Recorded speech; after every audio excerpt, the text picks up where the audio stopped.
So what I got is my Statesman mower.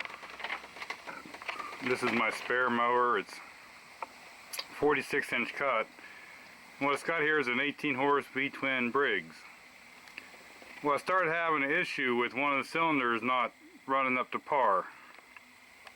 So I took a temperature gun, and this valve cover didn't get as hot as this valve cover. So what I did initially was I pulled the spark plug wire off for the side that was running right and tried to start it to make sure it would start up, and it did. So I know I had spark at least here. So next thing was either fuel or compression. So what I actually done was I took this compression gauge and I took compression reading on both sides, just cranking it over.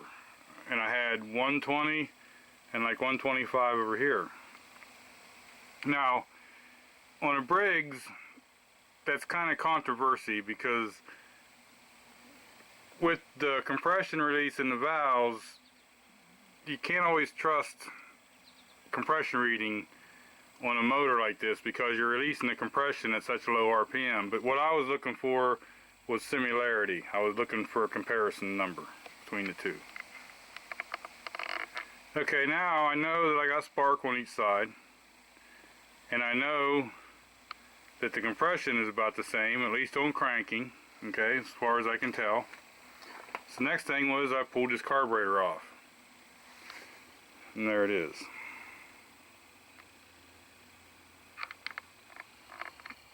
Okay, now you can see the inside of the bowl was rust pitted, and I've cleaned that out pretty good. When I first got this thing, it sat for a long time, and that was just terrible.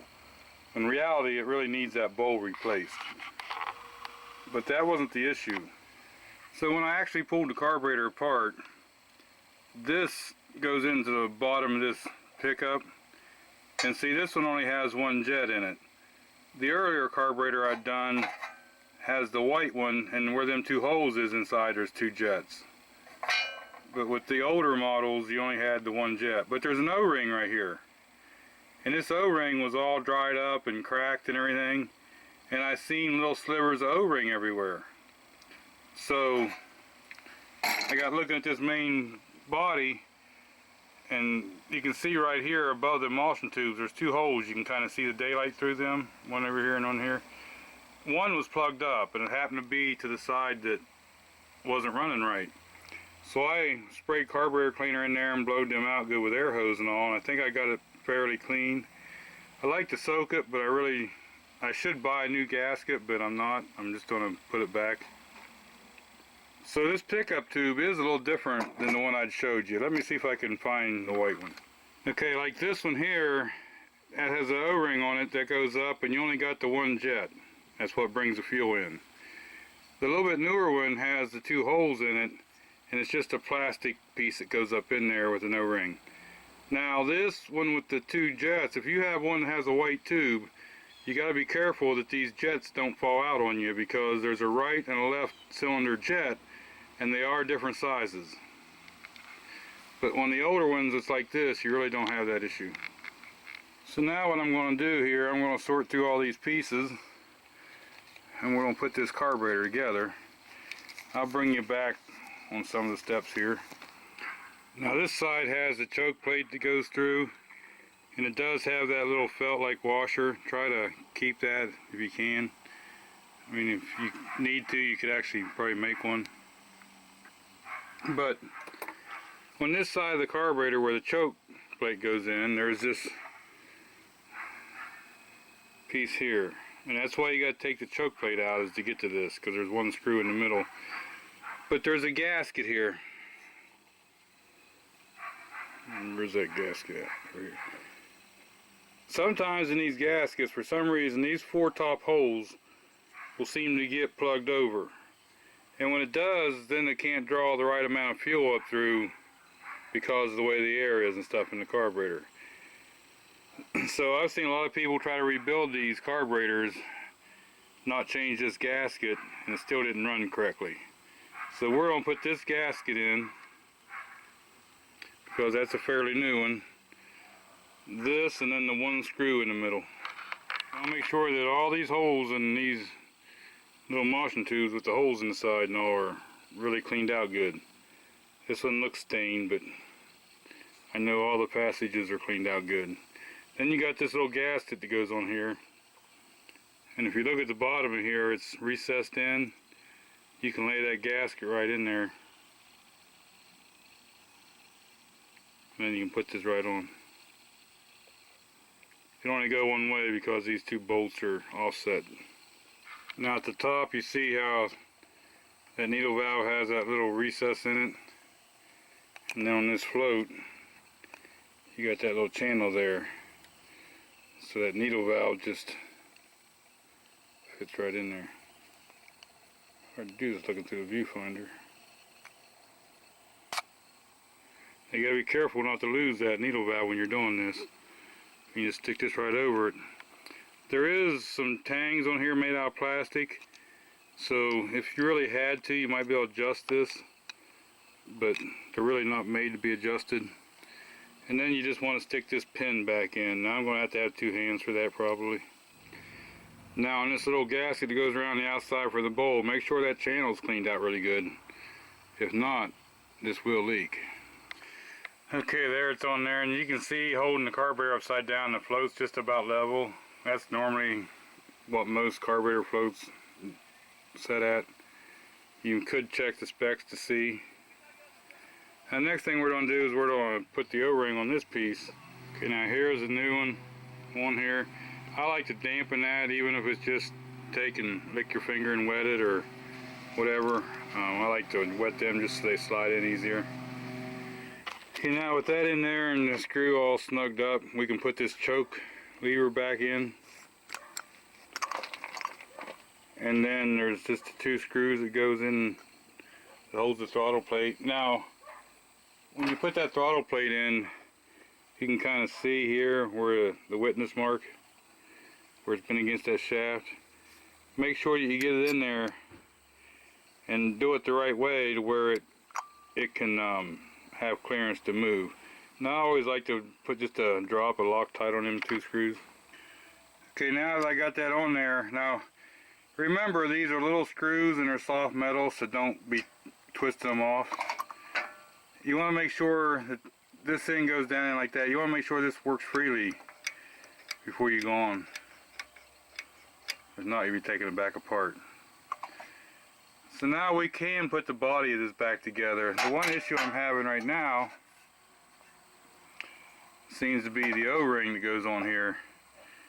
This O-ring seems to be much bigger diameter than that one. And there's no way that one's going in there, so we're going to have to come up with a different O-ring that size. Okay, now on these intakes, it's going to go in there like that.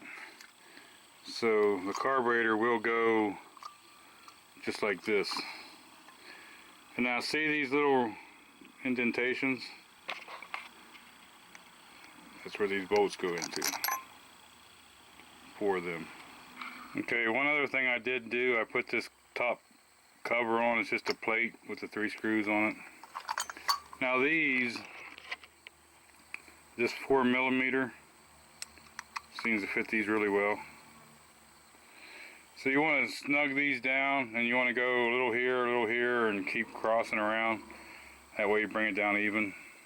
Okay, seeing how I got a weight on that O-ring here, it ain't going to hurt nothing to go ahead and put a gasket on here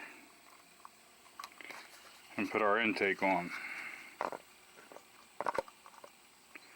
Okay, and then that intake's going to be these 4 nuts. There again, you're tightening down plastic, so go down even and snug does it. Okay, it's always nice when you get this far and you forget to put this linkage on there. So I'm going to have to take these nuts off and loosen this carburetor back off the manifold and put that on. You know, I probably could have took these 2 out and put that back on there, but anyway, there it's back on. Now the only other thing is, don't forget to put this one back on when you're putting the carburetor back on. Now the ones with the plastic intakes will have an O-ring that goes in here. It's not a bad idea to change those. The gasket looks fine, so I'm going to go with it. Okay, after a little bit of searching, I found out that the O-ring I ordered was the wrong part number. So that was my mistake. So that O-ring part number is not the right one. I found this nitro one. It's not really the right size, but it fits in here. It fits in here halfway snug. So I think it's gonna have to do for now. And if it doesn't seal good enough, I'll have to buy one of the regular ones. Now, I tried putting this in there and then putting this on and tightening it up, but it just wants to turn. So either that's that the O-ring's not big enough or something. But what I'm going to do for now is I'm going to put this in here and put it together, and then I'll put this on. So here's what I ended up doing. I put a 5/8 wrench and caught the two sides of that and just held it there, and then I tightened that up. And then we're going to stick this right up on the carburetor. Hopefully that O-ring's going to seal good enough. Okay, now we've got that carburetor all bolted back on there. We got the fuel line on. All the cables are on. So next thing we can do is try to start this thing. Now it's going to take a little bit because there's no fuel in the carburetor. Okay, here goes a little choke, a little throttle.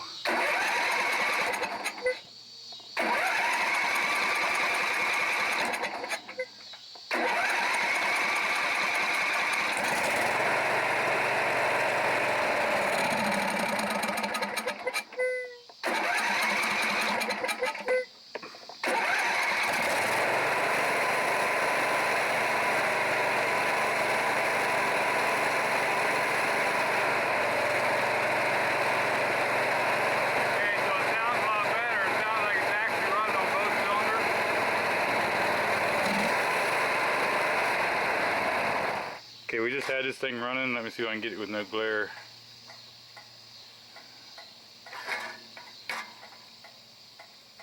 There we go, 158, 153. Jumping around a little bit. And if you can see this one or not, 151, 160. So they're pretty close to the same temperature, so that's a lot better than I was to start with. Now I don't want to run it very long with this fan shroud off, because that's what pulls the air through and cools the motor. So what I'm going to do is put this fan shroud on and take it for a little test drive.